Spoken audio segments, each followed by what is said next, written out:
Bonjour les petits loups, bienvenue, welcome avec Tasker 85 et Lil Rock FPV pour vous servir. J'espère que vous allez bien, tu vas bien mon Ça gars. va, Bon, super. dans cette vidéo, on va pas rentrer dans les détails. Non. Hein, on va pas parler programmation, flashage, etc., etc.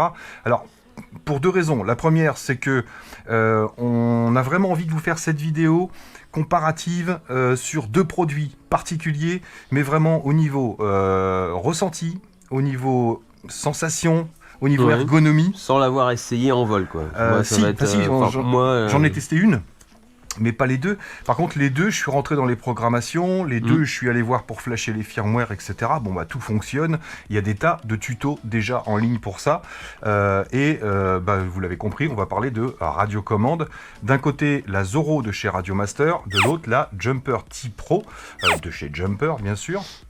Et comme je vous dis, voilà, il y a des tutos. WeOr FPV l'a eu, Culture FPV, tout le monde l'a eu, même Kane, je crois, Kane Hutchinson. Donc il y a déjà des tutos pour les flasher, les programmer, etc. Ça reste de l'OpenTX, même si c'est du Edge TX, Oui. c'est la même chose. Donc on va pas rentrer là-dedans. Par contre, il y a un intérêt réel à vous dire ce qu'on pense de ces radios-là après avoir déballé et programmé. Juste avant de commencer, je vous rappelle que pour le concours permanent, jusqu'à la tirage au sort samedi, donc vous avez jusqu'à vendredi midi pour essayer de gagner soit le Beta FPV Pavot, soit un des deux petits fers à souder, le SD60 et le S1012. Donc vous avez jusqu'à vendredi après-midi pour, si vous avez un petit achat à faire sur Banggood, n'hésitez pas, vous savez que le concours permanent c'est exclusivement avec les achats Banggood. Pourquoi ? Parce que c'est le seul site affilié sur lequel j'ai le retour des commandes indépendamment. Donc c'est le seul endroit où je puisse faire un tirage au sort tout simplement. Et sinon, dans cette vidéo, juste après vous avoir parlé des radiocommandes, on ira ensemble vite fait faire le tirage au sort pour savoir qui a gagné le Hawkeyes FPV Goggles 2 qu'on avait vu dans une vidéo précédente, dans la vidéo précédente. Donc voilà, on va vous parler de ces deux radios. Ces deux petites radios, Alors, ELRS. Les deux sont en ELRS intégrés, donc j'ai pris 100 modules. Les deux peuvent être commandés soit en JP4 en 1, donc en multi-protocole, soit avec le Crossfire, soit avec le LRS en plus. Les deux peuvent être commandés de la même façon. Donc moi, comme maintenant je vais beaucoup me mettre au ELRS de toute façon, puisque pour moi c'est le meilleur protocole au niveau rapport qualité-prix. On est d'accord. De toute façon, hein, c'est peut-être pas... Oui, c'est pour l'instant... Voilà, on n'a pas la même... En open source en plus. C'est ça, en open source surtout. Je précise que la Jumper T-Pro monte jusqu'à 1000 milliwatts, donc 1 watt au niveau de la puissance de ELRS, alors que celle-ci ne monte qu'à 250 milliwatts. Mais on sait qu'avec 250 milliwatts de LRS, on fait déjà 2-3 km sans problème. Donc, on va résumer tout de suite. Tu te rappelles ce que je t'avais dit ? Pour ces deux radiocommandes, si vous hésitez, et je comprends que vous hésitiez, eh ben vous avez le choix entre commander une radio avec un bel emballage, avec une belle petite sacoche, belle notice, et une radio de... pas très bien. Une radio jouet. Une radio jouet cheap. Cheap un peu. Ou alors vous avez le choix entre la Radiomaster, où vous avez un emballage de... Oh. Ah si, je suis désolé. Sur le carton, ça va. Si je te l'ouvre, tu vas comprendre. Un emballage hyper cheap, une notice qui sert à rien, alors que là on a une notice franchement super sympa, bien complète avec les explications pour les programmations de votre premier drone, etc. Voilà, si vous voulez commander celle-ci, il va falloir vous mettre sur OpenTX, c'est clair, il va falloir programmer la radio. Alors que si vous commandez celle-là, vous balancez la boîte, l'emballage ne sert à rien, il est tout pourri, la notice aussi, par contre la radio... elle déchire. Elle est bien. Ouais, franchement, je la kiffe. Je dis pas que ce sera la remplaçante de ma TX16S parce que c'est pas exactement la même utilité. Oui. Mais franchement, je la kiffe. Ça va être ta seconde radio. C'est ça. Alors maintenant, on va vous expliquer pourquoi, tout simplement. Déjà, la Jumper T-Pro, donc belle petite boîte. On s'en fiche de la boîte, vous allez me dire. Et on a une belle petite sacoche en dur ici, avec la Jumper T-Pro accrochée à l'intérieur avec une sangle et des protections ici de stick qui sont super molles, etc. Ça bouge, c'est pas super ajusté, mais une fois que c'est dans la housse, avec le scratch, écoutez, ça évite d'abîmer ces sticks, tout simplement, c'est prévu pour ça. Tac, on va la sortir. Ça, on n'en a plus besoin. Et pour le modèle ELRS, vous aurez en plus cette petite baie ici, qui va venir se clipser dans la prise, et ensuite vous avez 3 petites vis à mettre pour la fixer là, simplement si vous voulez ajouter un module 4 en 1 ou autre, ou un module Crossfire, pourquoi pas. Vous pouvez avoir une ELRS avec un module Crossfire, c'est tout à fait faisable. Ça permet de conserver ses anciens drones en Crossfire par exemple. Ouais, carrément, Voilà. carrément. Mais bon, si j'ai un conseil à vous donner, si vous vous lancez dans le drone, ELRS, voilà, ne cherchez pas à comprendre. Maintenant, tous les drones vont être fournis en ELRS, au pire des cas, vous saurez monter un récepteur ELRS, mais bref, pour moi, je vous l'avais déjà dit, il y a 6 mois, c'était l'avenir. Et aujourd'hui, c'est le présent. Et pour moi, il n'y a pas mieux. Voilà cette petite Jumper T-Pro. Maintenant, la Radio Master. La Radio Master, un vieux carton, ok. Bon, c'est un carton, hein. C'est un carton. Radio Master, Zorro. Voilà. Et voilà l'emballage. Donc, c'est hyper cheap. Oui, c'est On du est plastique. On est d'accord. Hop là. Donc je précise que pour ces 2 radios, vous devrez acheter les batteries. Pour la Radio Master Zorro, vous avez des petites 18-350, donc 18 pour 18 mm, 350 pour la longueur, alors que pour la T-Pro, ce sont des 18-650, donc les mêmes en un peu plus longues, bien sûr. Et là, on est en 900 mAh. C'est marrant, tu veux pas t'embêter à enlever l'arrière là? Si, on va enlever l'arrière. Tiens, je précise, pour remettre ça, ne faites pas juste un clips en poussant comme ça. Voilà, parce que tout le monde dit après qu'elles sont mal ajustées, etc. Alors que non, c'est pas du tout mal ajusté. Il suffit simplement de faire une petite pression sur les côtés, vous appuyez avec le pouce et l'index, et vous clipsez. Et là, c'est super ajusté, bien fini. Oui, je peux montrer, c'est relou. Oui, c'est relou. Sur la Jumper T-Pro, vous avez ces 2 machins en espèce de caoutchouc ici, qui laissent des marques d'ailleurs, tiens, j'avais pas vu, avec des petites flèches là qui vous dit ouvrez par là. Et ben c'est super relou d'ouvrir par là, je me suis pété un ongle, j'ai pris rendez-vous chez la manucure. Donc le mieux c'est d'ouvrir sur le côté ici, vous tirez, vous déclipsez. Et là vous avez accès au 18-650 tout simplement.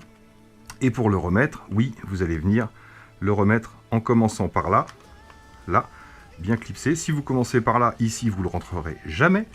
Et ensuite, voilà, bien rentrer les 2 morceaux du haut. C'est relou. On aurait dû chronométrer. Voilà. Tac et tac. J'ai réussi parce que je me suis entraîné. Ça, c'est chiant. Mais une fois qu'on l'a fait une fois, pour mettre les piles, puisque c'est pas fourni, comme je vous l'ai dit, normalement, il n'y a plus besoin d'y retourner. Vous rechargez directement par la radiocommande. Donc, on va pas l'ouvrir toutes les 5 minutes. C'est pas non plus une excuse pour la défoncer. Non, mais Comme si on avait besoin de celle-là. c'est à noter. Bref, avec la Radio Master, on a ce petit chose-là. On a ça. Bougez pas. Ça, c'était cadeau pour moi. Vous ne l'aurez pas. Et 2 petites bandes scratch ainsi que la protection d'écran et un élastique. Non, on s'en fiche de ça. Donc protection d'écran, vous savez à quoi ça sert bien sûr. On va avoir ces 2 petites bandes de scratch. Pourquoi? Parce que la Radio Master Zorro... La Radio Master Zorro. Oh là là. Ça se voit que je l'aime bien. Ah oui. Non, franchement, je la kiffe. Donc déjà, la finition, elle est superbe. Voilà, franchement, c'est propre, il n'y a rien à dire. De tous les côtés, ça sent la quali. Voilà, que ce soit la petite molette ici, tous les inters, tous les boutons. Les switches sont hyper qualitatifs ici. C'est impressionnant.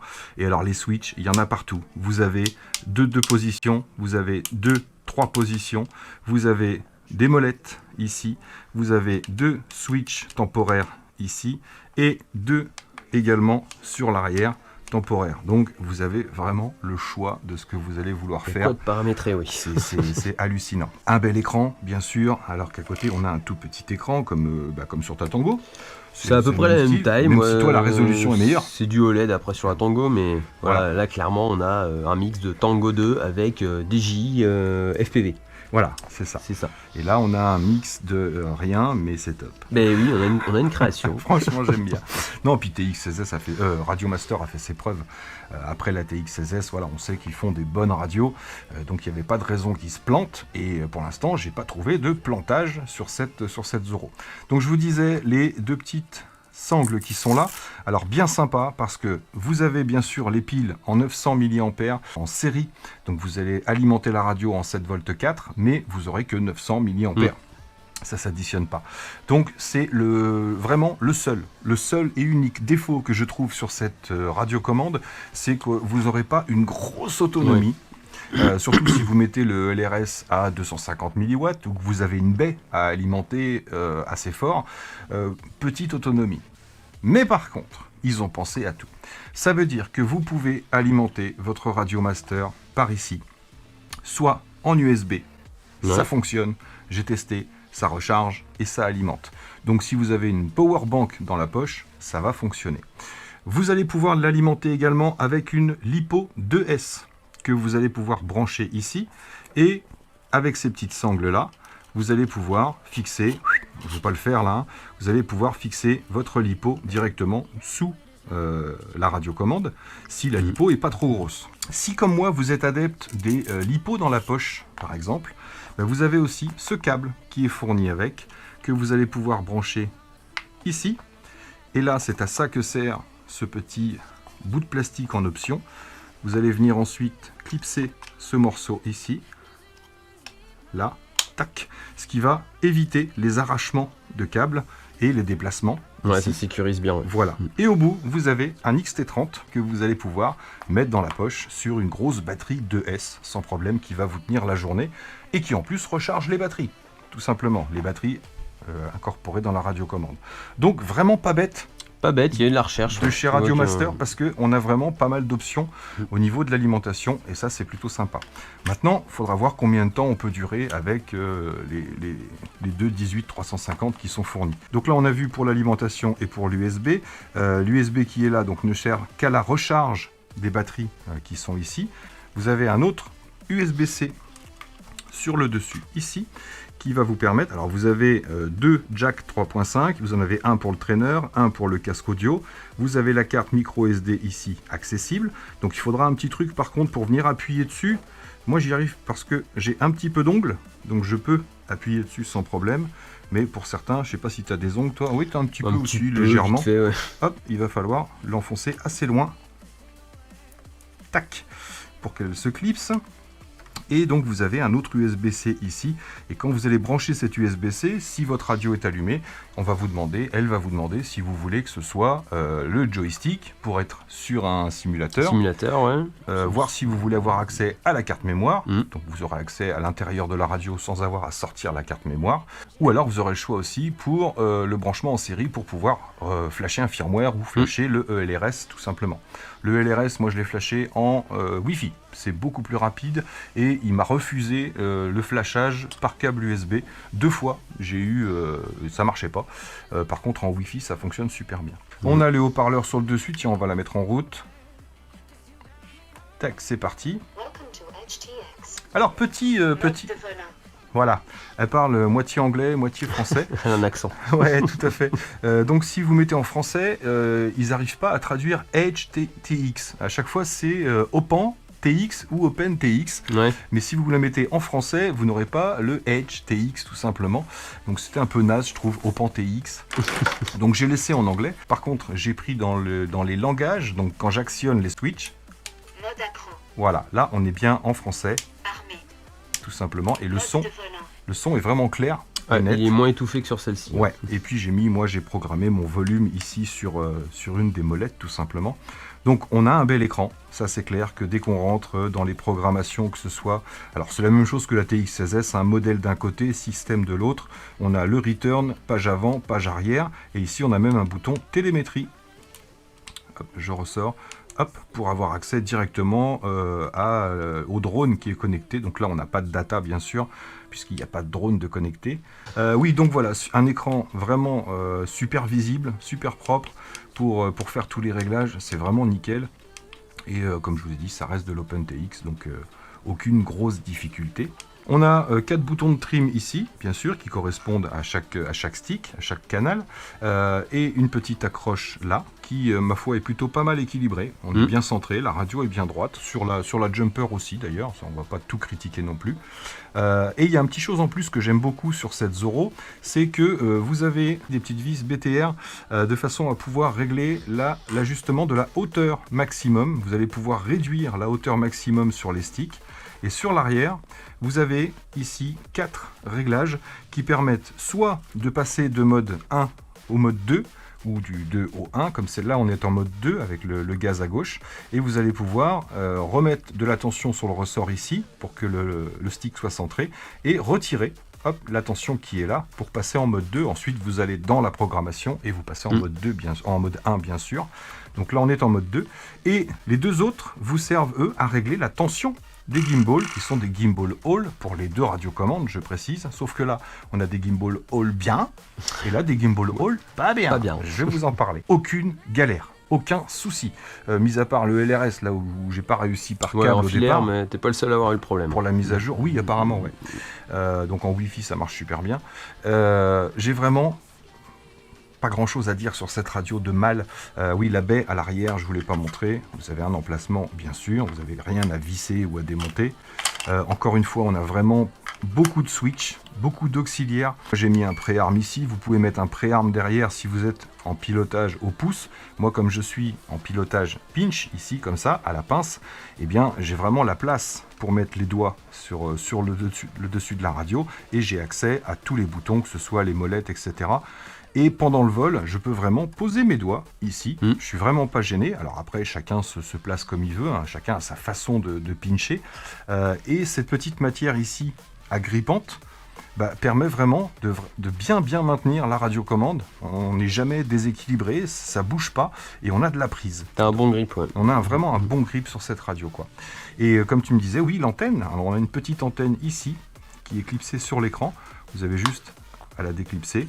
Vous la remontez et ensuite pour piloter vous la tirez tout simplement pour rester en direction du drone, donc plutôt efficace. Comme je vous ai dit, le LRS va jusqu'à 250 mW, ouais. C'est largement suffisant si vous voulez rester dans les législations de toute façon. Donc voilà, un très bon ressenti. J'aime bien aussi les petits anneaux chromés autour des gimbals, ça fait vraiment quali. On l'avait ça sur la TX. Ouais, aussi, ouais. Et on a vraiment une grosse différence, hein. On le sent, hein. Tu vois. Là, je sais pas si vous vous en rendez compte, mais... C'est plus précis là-bas. Carrément, et puis ça respire la quali. Voilà, que ce soit pour tous les switches, les boutons, et même le bouton ici à tourner, on n'a pas de frottement, c'est vraiment hyper doux, tout en ayant bien tous les clics. Et ça, voilà. Perso, ça respire la quali. Voilà, je suis pas sponsor plus par Radiomaster que par Jumper. D'ailleurs, les liens seront dans la description. Si vous voulez commander celle-là, vous faites ce que vous voulez, hein, ce sera pas de ma faute. Hein.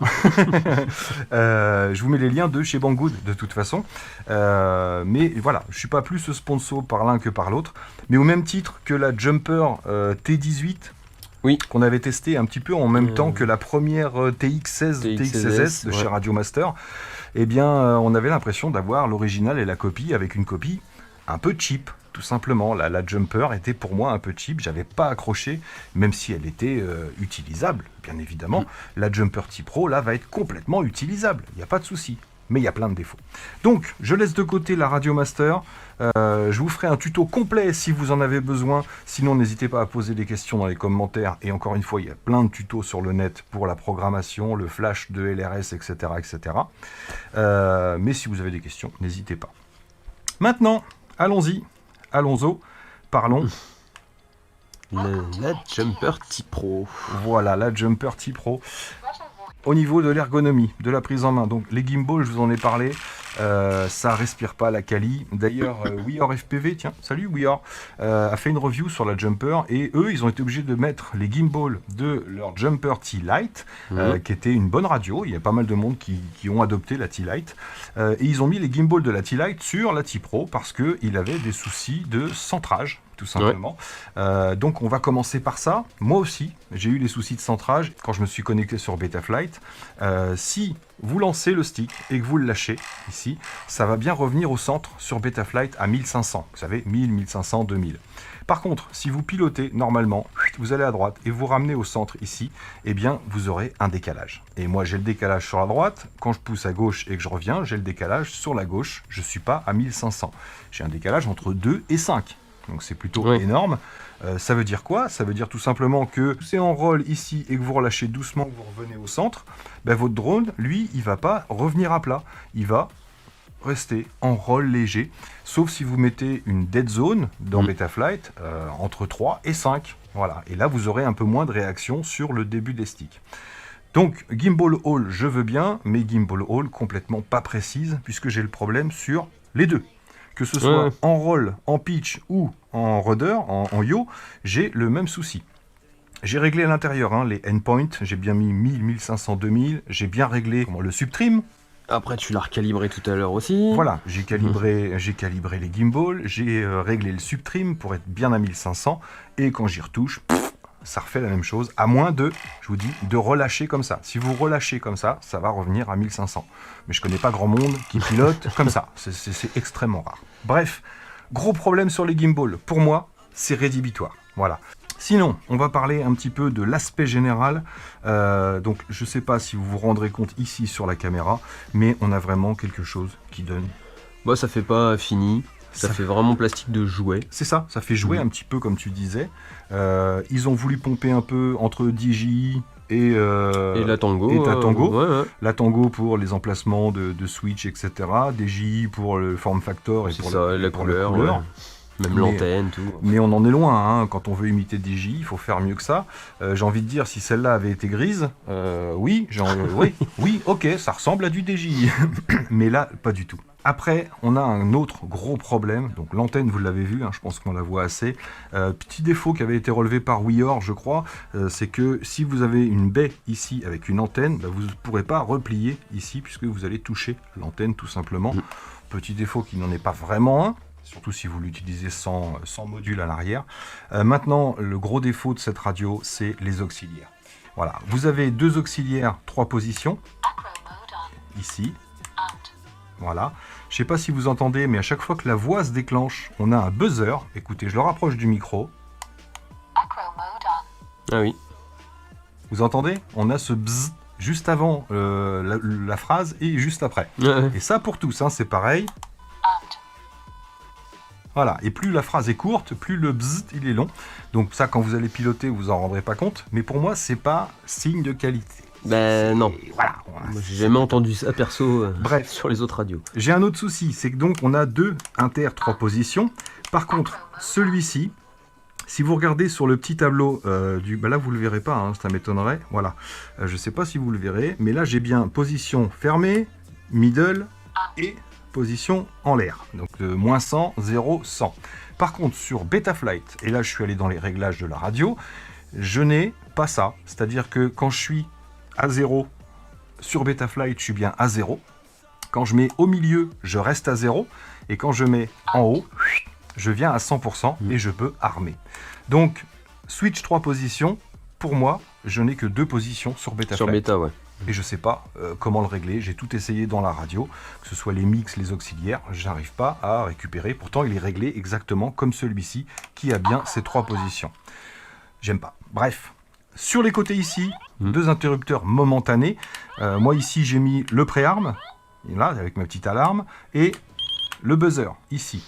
Parce que c'est vraiment du momentané. Ça veut dire si vous pouvez pas mettre l'armement ici, parce que là vous allez armer, et quand vous relâchez, vous désarmez. On désarme, ouais. Sauf, encore une fois, si vous allez dans les paramétrages, il y a Joshua Bardwell qui a fait une vidéo là-dessus, vous allez, en travaillant dans le mixeur, vous allez pouvoir transformer ça en armement, désarmement.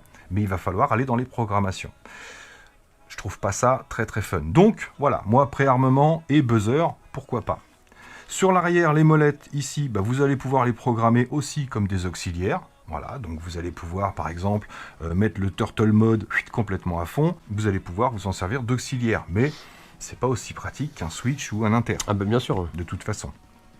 Et sinon, on a ces petits interrupteurs ici, ces petits switches.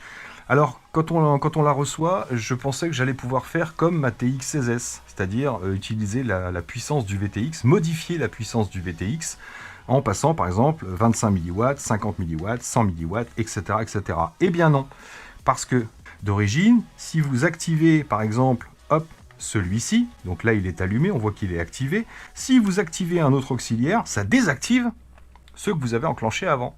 Donc, Joshua a encore fait un tuto, je suis allé le voir, j'ai fait mes réglages, il faut aller dans les mixeurs, etc. Il faut faire tout un tas de trucs, un peu comme je faisais mes programmations de vitesse sur un switch. Donc là, il faut le faire sur les 6. Et après, vous allez pouvoir le faire. Ce qui fait que moi, là, ça fonctionne. Encore une fois, je ne sais pas si vous le verrez. Vous voyez, c'est la deuxième barre ici. Tac, voilà. Là, on voit qu'elle monte progressivement. Là, on est à 0. hop, là ça continue à monter, hop, hop, et j'arrive au maximum. Donc là maintenant, moi, ça fonctionne, sans aucun problème. Et ça servira pour mon VTX, à la limite, si j'ai besoin de ce réglage. Mais sinon, voilà, quand vous la recevez, vous ne pourrez pas vous en servir comme ça. Il va absolument falloir, c'est pour ça que je vous disais qu'il va falloir vous intéresser à OpenTX, enfin à HTX, parce qu'il va absolument falloir rentrer dans les programmations au premier drone que vous allez connecter. Voilà, sauf si vous avez juste besoin de 2 interrupteurs. Je vois pas l'intérêt d'avoir 8 ou 10 canaux si on peut se servir que de 2 switches, tout simplement. Donc, je comprends pas trop le principe, quoi. Ouais, c'est pas complet. Je comprends pas trop le principe. Après, pour finir de la dépouiller, moi j'avais pas fait attention à ça parce que je pilote en pince, tout simplement. Mais c'est vrai que les gimbals, si vous regardez, elles sont vraiment installées au ras, et donc les sticks sont hyper hauts. Ça veut dire que en pince, c'est pas gênant parce que moi je mets pas les pouces dessus. J'ai toujours les pouces, voilà, le pouce derrière et l'index devant. Donc ça me gêne pas, hein, qu'il soit là ou qu'il soit là, le stick, moi ça me dérange pas. Par contre, ceux qui pilotent au pouce ici, ils ont les pouces vachement hauts. Et donc ça fait beaucoup de distance à parcourir avec les pouces. Alors, si vous comparez à celle-ci, les sticks sont forcément tout de suite beaucoup plus petits. Là on le voit, hein, directement. Ce qui fait qu'on est beaucoup plus à l'aise, on a moins de distance à parcourir, c'est hyper réactif, précis, et surtout, voilà, vous n'avez pas besoin de pousser super loin à chaque fois. Donc ça aussi, un gros défaut. Et pour finir, les boutons, même les boutons, c'est ultra cheap, comme tu me disais tout à l'heure. Le clic, il est pas... Voilà, je vais l'éteindre parce que sinon ça va faire bip à chaque fois. Mais même les clics, voilà, sont hyper plastoc. Voilà, on peut faire une comparaison avec un... Bon, vous vous en rendrez pas compte là, mais nous on le sent. Voilà, ça fait vraiment... Ça se sent au toucher, ouais. Ça se sent... Là, c'est plus souple... Ouais. Que tous les autres boutons. Les trims, je vous en ai pas parlé, c'est un 5 positions, donc voilà, vers le haut, vers le bas, à droite, à gauche pour pouvoir trimer, ça c'est pratique, pourquoi pas. Et la molette, voilà, la molette, j'ai pas super confiance non plus, parce que non seulement on a moins le crantage, là vous allez l'entendre, c'est sûr. Voyez, là on a plus, on sent l'écran, mais on a plus un frottement sur tout l'écran, ce qui me fait dire que peut-être que d'ici quelques temps, on va vouloir déplacer 2 crans et ça va déplacer de 4 ou 5 ou peut-être que d'un. Il faut qu'elle soit bien rodée. Ouais. Mais j'ai pas confiance. Donc ça c'est un peu de la prévision, mais je le sens comme ça fait vraiment pas quali. Et ça m'est déjà arrivé pendant les réglages de vouloir me mettre sur une valeur et quand je clique, hop, j'ai déplacé la valeur. C'est pas super précis. Donc voilà, je suis désolé, monsieur Jumper. Monsieur. Celle-là, tu l'as pas testée en vol par contre. Alors celle-là, je ne l'ai pas testée en vol, j'ai juste testé sur Betaflight avec la réactivité des gimbals. Après, j'imagine qu'on va pouvoir, surtout moi avec ma façon de voler, ou toi, puisqu'on est toujours très smooth et on revient rarement toc au milieu pour attendre. On est toujours en train de déplacer pour régler son truc. Mais on risque d'être embêté justement avec cette zone morte au milieu qu'on est obligé de mettre. On est obligé de paramétrer. Ouais. Voilà, on aura moins de précision, j'imagine. Sinon, ne serait-ce que la qualité des gimbals, quoi. Voilà. Moi, j'ai testé celle-là. Avec le petit Cinerace 20 qui est là et franchement c'est d'une précision, c'est d'une fluidité impressionnante au niveau du pilotage, j'ai vraiment rien à dire, mais voilà, j'avais même pas fait ce test là, mais c'est hallucinant quoi, ouais, on a vraiment un vieux bout de plastoc quoi. Donc voilà, pour résumer, tiens, celle-là c'est pour toi. Oh, c'est gentil. Non, pour résumer, voilà, on est sur 2 radios qui valent entre 90 et 100 euros. On est à 91 pour la Jumper T Pro et on est à 97, alors en ELRS, toujours, après ça changera selon ce que vous prenez. 150 euros avec le module Crossfire, pour ceux qui veulent. Ok.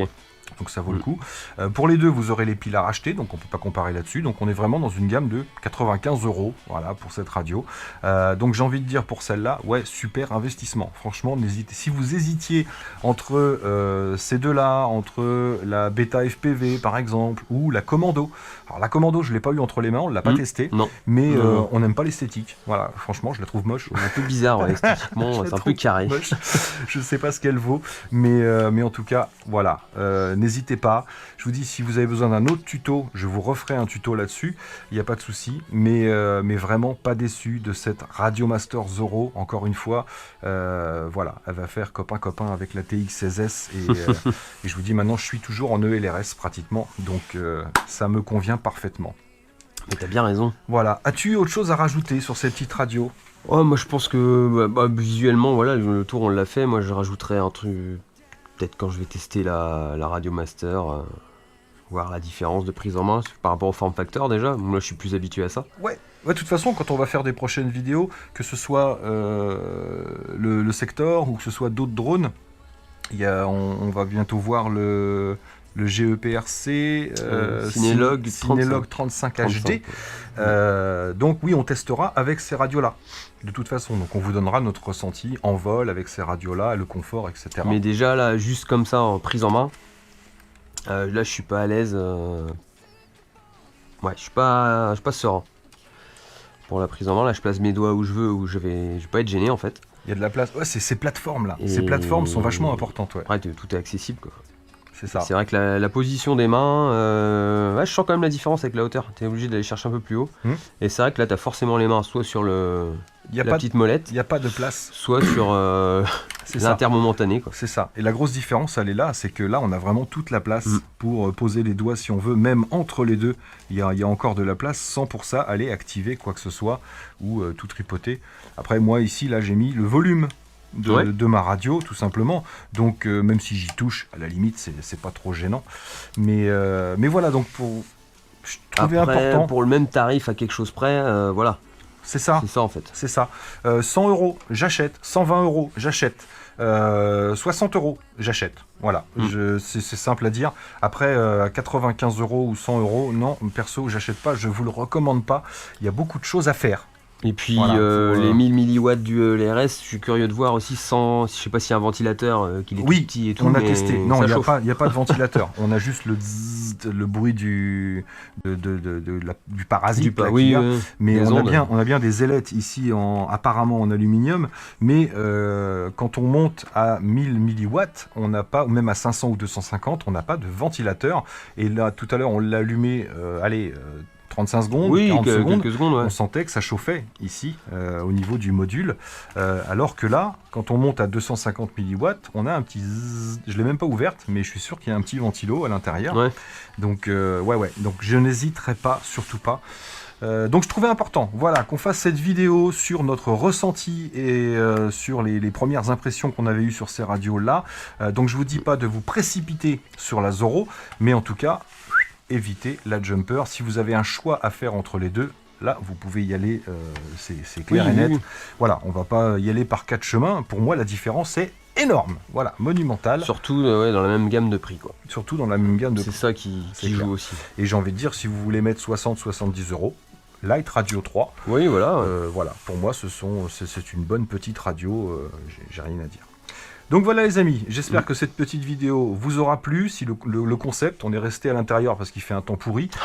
Prochaine vidéo, on va essayer de vous parler de la nouvelle caméra Reolink, celle qui a 2 optiques, 2 caméras en une, toujours en Wi-Fi, toujours rechargeable, toujours avec le panneau solaire, donc super pratique, et toujours Reolink, voilà la marque que j'adore au niveau caméra de surveillance. Et on vous parlera aussi, c'est rare sur la chaîne, d'un smartphone. Voilà, j'ai reçu un smartphone à tester, on m'a proposé. Donc j'ai bien dit, je ne ferai pas une review complète sur le smartphone comme tous ceux qui font des reviews. Je veux bien que vous me l'envoyiez, mais on va le tester pendant 2-3 semaines et on va vous donner notre ressenti sur les fonctions habituelles des smartphones et on vous dira si ça vaut le coup ou pas. Bref, Yacine a eu entre les mains, pendant 15 jours, 3 semaines, le Doogee V20, voilà, le tout dernier. Donc je vous le montre pas pour l'instant. Si vous voulez voir à quoi il ressemble, vous tapez Doogee V20. Et donc tu l'as eu pendant 2-3 semaines. Tu as fait un peu le tour. J'ai regardé, voilà, c'est un téléphone sous Android. Voilà, donc on va pas en parler tout de suite. On va pas en parler, mais rien de ouf, mais des fonctions sympas. Voilà, mais sinon. Rien de ouf. Enfin, après, voilà. Vous verrez, mais je suis sûr qu'il peut en intéresser une certaine catégorie de personnes. Ouais, comme je t'ai dit, oui. Vont être fans, c'est clair. Donc voilà, on va vous laisser là-dessus et on va aller tout de suite faire le tirage au sort pour savoir qui a gagné le Hawkeye FPV Goggle V2 dont on avait vu les caractéristiques ensemble. C'est parti ? Yes, allez, on y va. Let's go. Yep, les amis, c'est parti. On se retrouve devant le PC pour une fois avec Yacine. On va faire le tirage ensemble. C'est lui qui va cliquer. C'est lui qui va désigner le gagnant. Donc si vous avez des Attention. problèmes, c'est avec Ça, lui il qu'il faut faudra voir, régler ça. c'est clair. Donc on avait vu ensemble la vidéo du Hawkeye FPV Goggle 2. Donc je prends le lien bien sûr. Alors on avait combien 185 commentaires, dont certains à moi comme d'habitude. On va sur YouTube commonpicker.com. On va coller le lien ici. Ok. Et on va aller chercher les commentaires. Ça fait du bug. Ah, 180, voilà, il a laissé les miens de côté. Donc voilà, on a bien les 180 commentaires. Donc ben, on est prêt, moi je vais faire Tu fais le présentoir. la présentatrice. Alors, pour gagner ce FPV Goggle 2, c'est bon pour le tirage au sort? C'est good. Il va falloir que tu cliques sur Sur le Start. le Start. 3, 2, 1, et let's go. le gagnant. Mac Tib Tib FPV. Salut Taz, toujours génial tes revues sur les produits de notre loisir préféré. Merci pour les concours ou jeux. Eh ben, MacTib FPV, j'ai le plaisir de t'annoncer que tu as gagné ce petit masque FPV. J'espère qu'il t'en manquait un. Au pire des cas, ça t'en fera un C'est secondaire ça. pour partager la passion. Et puis, merci bien sûr d'avoir participé. Merci de me soutenir. Merci à tous de nous soutenir dans nos vidéos. Et t'as un truc à rajouter? Bah, demandez du beau temps s'il vous plaît. On a Ouais, marre de s'il vous rester plaît, enfermé. si vous êtes pote avec la météo, si vous pouvez nous faire un petit truc, ça serait sympa. On a hâte de retourner voler, ouais. Ouais. clair. Donc ben voilà, on va s'arrêter là-dessus. Merci à tous d'avoir suivi, merci encore à vous d'être là et de nous soutenir. Et puis bah, moi là-dessus, il me reste plus qu'à vous dire, surtout, on se revoit au prochain concours. Ça va pas être long, mais prenez soin de vous Et des autres. et à très bientôt dans les vidéos. Ciao ciao. Ciao, ciao. Non, on les lance pas là. Non, je pense pas. Normalement, Ouais, ça capte. Ok. Prions que ça fonctionne. T'as raison, vas-y. Merde, j'ai mis le doute. Attends, je suis déclipsé. Pour la Radio Master TX, pour la Ramad... Dougie, pas Digou. Digou, c'est les caméras. Digou, c'est les caméras. Digou, ouais. Digou, c'est les caméras. J'en ai des caméras Digou. Pardon. Bêtisier. Il revient de loin celui-là. Ah putain, mais je l'ai senti arriver quoi. Il m'a laissé finir S10-12.